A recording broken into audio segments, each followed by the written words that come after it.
Представляя коллективу Министерства иностранных дел нового руководителя, глава государства Рауль Хаджимба заявил о необходимости перемен в работе внешнеполитического ведомства, в частности, повышения ее активности. Активность Министерства иностранных дел – важная составляющая любого государства. Быть пассивным в свете тех процессов, которые происходят вокруг нас, внутри нас, я думаю, было бы не самым верным действием со стороны руководства и сотрудников Министерства иностранных дел. Президент обозначил главные направления деятельности министерства по дальнейшему признанию независимости Абхазии. Это латиноамериканское направление, это Ближний Восток, это Африка, где есть возможности разговаривать.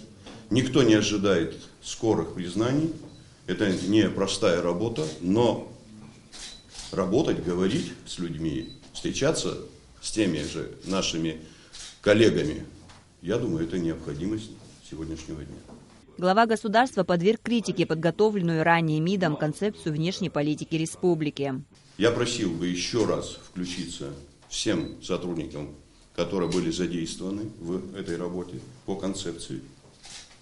Могу вам еще раз сказать, это не самый лучший документ.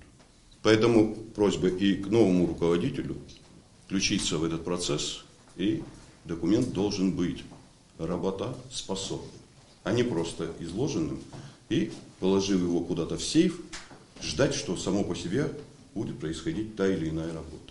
В то же время президент положительно охарактеризовал годы работы предыдущего министра. По словам Рауля Хаджимба, свои профессиональные знания и накопленный опыт Вячеслав Чирикба сможет применить на благо Родины. Глава государства выразил уверенность в слаженной работе коллектива и нового министра, так как Даур Ковы – человек не новый в этой структуре. В свою очередь, министр иностранных дел поблагодарил руководство страны за оказанное доверие и заверил президента, что со всей ответственностью подойдет к реализации поставленных перед ним задач.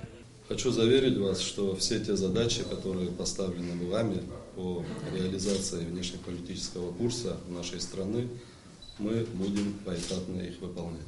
Даур Вадимович Ковы в 2000 году окончил Башкирский государственный университет по специальности юриспруденция. С этого же года работал на различных должностях в Министерстве иностранных дел Абхазии, а затем и в структуре Кабинета министров республики. С ноября 2000 года Даур Ковы занимал должность начальника управления протокола президента Республики Абхазия. Указом президента ему присвоен дипломатический ранг чрезвычайного и полномочного посланника первого класса. Амра Амиджбалихсия Гухава, Абхазское телевидение.